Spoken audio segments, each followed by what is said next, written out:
जब मेरी आंख खुली तो मेरा सारा शरीर दर्द से टूट रहा था। ऐसा महसूस हो रहा था जैसे मेरी टांगों पर भारी वजन रख दिया गया हो। मैं धीरे धीरे उठकर बैठी और चारों ओर देखने लगी। मैं बिस्तर पर लेटी हुई सुकून पाने की कोशिश कर रही थी और अपने हाथों से सिर की मालिश कर रही थी। कॉलेज की छुट्टियां क्या मिली, सारे घर की जिम्मेदारी मुझ पर आ गई थी। मेरा भाई मेरे लिए दूध लेकर आता है और मुस्कुरा कर कहता है कि दूध पी लो, दूध पीने से तुम्हें सुकून मिलेगा। उसकी बात सुनकर मैं मुस्कुरा दी। उसकी इस देखभाल पर मुझे बहुत प्यार आया, क्योंकि मुझे लगा ऐसे भाई बहुत कम होते हैं जो अपनी बहनों का इतना ख्याल रखते हैं। और दूध पीने लगी। दूध पीकर मैंने गिलास एक तरफ रखा और फिर बिस्तर पर लेट गई। फिर मेरे साथ क्या हुआ मुझे कुछ भी याद नहीं है। मम्मी की आवाज से मेरी नींद खुली तो मैं हड़बड़ा कर उठी। मेरी आंखें बोझिल थी। जब मैं उठकर चली तो अचानक से मुझे चक्कर आ गए और आंखों के सामने अंधेरा छा गया। अगर मैंने दीवार का सहारा ना लिया होता तो शायद मैं गिर जाती। मेरे साथ क्या हुआ था, भाई ने क्या किया था, मेरी ऐसी हालत क्यों थी, सब सुनाऊंगी।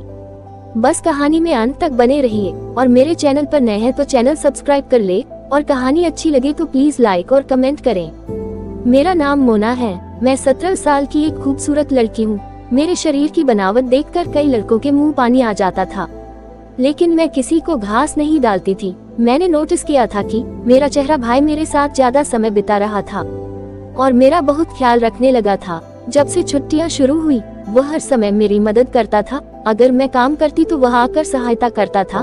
मैं उसे मना करती तो वह कहता था, तुम थक चुकी हो, मैं तुम्हारी मदद करूं। मैं चुपचाप उसकी बात सुनकर आराम करने लगती। लेकिन एक रात कुछ ऐसा हुआ जिसने मुझे चौंका दिया। आधी रात को मुझे लगा जैसे कोई मेरे कमरे में आकर बिस्तर के पास खड़ा है। मैं सो रही थी। अचानक मैंने आंखें खोली और देखा तो कमरे में कोई नहीं था, लेकिन दरवाजा थोड़ा खुला हुआ था, जबकि मैं हमेशा सोने से पहले दरवाजा बंद करती थी। मैंने उठकर दरवाजा बंद किया और फिर से सोने लगी। जैसे ही मैंने आंखें बंद की मुझे लगा जैसे कोई मेरे पास आकर बैठ रहा है। मैंने पलट कर देखा मगर वहाँ कोई नहीं था। मेरी धड़कन तेज हो गई। मैंने लाइट ऑन की और बाहर निकल कर देखा पर वहाँ कोई नहीं था। उसी समय मेरा भाई भी बाहर निकला। उसने पूछा, आप अभी तक क्यों जाग रही हैं? मैंने कहा, कुछ नहीं। उस रात मुझे ऐसा महसूस हुआ था जैसे कोई मेरे पास बैठकर मुझे बहुत देर तक देखता रहा हो। उसने मेरे बालों को सहलाया, मेरे चेहरे पर उंगलियां फेरी। मैं सुकून से सो रही थी। मुझे सब कुछ एक सपने जैसा लग रहा था। सुबह जब मैं उठी तो मेरा शरीर बहुत दर्द कर रहा था, लेकिन जब मैंने अपने भाई को देखा तो मैं हैरान रह गई। आज वह बहुत खुश लग रहा था। जब मैंने उससे वजह पूछा तो उसने कोई जवाब नहीं दिया। फिर एक दिन जब मैं सारे घर के काम निपटा कर बैठी थी, तभी भाई मेरे पास तेल की बोतल लेकर आ गया और बोला, मैं आपके सिर की मसाज कर देता हूँ, आपको बहुत सुकून मिलेगा। वह मुझे उठाकर कमरे में ले गया। मैं बिस्तर पर तकिया रख कर लेट गई। भाई ने मेरे बालों की मसाज करना शुरू कर दिया। वह मुझसे 2 साल छोटा था। उसके हाथों में मानो जादू था और मुझे इतना अच्छा लगा कि मैं नींद की गोद में खोने लगी। तेल की खुशबू भी बहुत अच्छी थी। मैंने उससे पूछा, ये कौन सा तेल है? वह बोला, ये बहुत ही खास आपके लिए, आपके हसीन बालों के लिए ही बना है। उसकी बातें बहुत प्यारी थी। मैं समझ नहीं पा रही थी। मसाज के दौरान ही मैं सो गई। कुछ समय बाद जब मेरी आंख खुली तो मेरा सारा शरीर दर्द से टूट रहा था। ऐसा महसूस हो रहा था जैसे मेरी टांगों पर भारी वजन रख दिया गया हो। मैं धीरे धीरे उठकर बैठी और चारों ओर देखने लगी। जब मैंने अपने भाई की ओर देखा तो वह पूरी तरह भीगा हुआ था। गर्मी हो रही थी।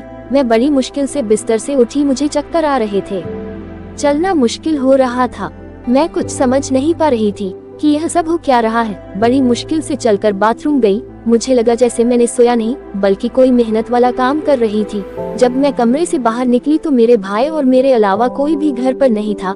मेरी कुछ समझ में नहीं आया। फिर एक दिन मेरा भाई अपने एक दोस्त को लेकर मेरे घर पर आया। उस वक्त मैं दुपट्टा उतारकर बर्तन धो रही थी। जब वह दोनों हंसते हुए अंदर आए, मैंने खाना टेबल पर लगा दिया। तभी मैंने देखा कि भाई का दोस्त बार बार मुझे घूर कर देख रहा था। उसके घूरने का तरीका मुझे अच्छा नहीं लग रहा था। मैं तुरंत अपने कमरे में चली गई। जब वह चला गया तो मैंने भाई पर गुस्से में चिल्लाते हुए कहा कि तुम्हारा ये दोस्त अब कभी इस घर में नजर नहीं आने चाहिए। भाई ने कहा, इस बारे में मम्मी पापा को कुछ मत बताना। भाई का व्यवहार अजीब था। कभी वह बहुत प्यार से बात करता तो कभी अचानक गुस्से में आ जाता। मैंने सिर हिलाया और अपने कमरे में चली गई। मुझे भाई की हरकतें कुछ असामान्य लगने लगी थी। फिर रात में जब मैं अपने कमरे में आराम करने के लिए लेटी तो अचानक मुझे अपने पैरों पर किसी के हाथ महसूस हुए। मैंने चौंक कर आंखें खोली तो देखा कि भाई मेरे पैरों को अपनी गोद में रखकर मसाज कर रहा था। मैंने उसे ऐसा करने से मना किया, लेकिन मैं भी बहुत थकी हुई थी, इसीलिए आंखें बंद करके सोने की कोशिश करने लगी। भाई के हाथों की मसाज से मैं गहरी नींद में चली गई, लेकिन जब मेरी आंख खुली तो मैं डर से कांप उठी। मेरा सिर चकरा रहा था और बिस्तर की चादर उलझी हुई थी। बिस्तर पर एक शर्ट पड़ा था। ये किसका था, मैं समझ नहीं पा रही थी। मेरे सिर में इतना दर्द हो रहा था कि मैं दोबारा बिस्तर पर गिर गई।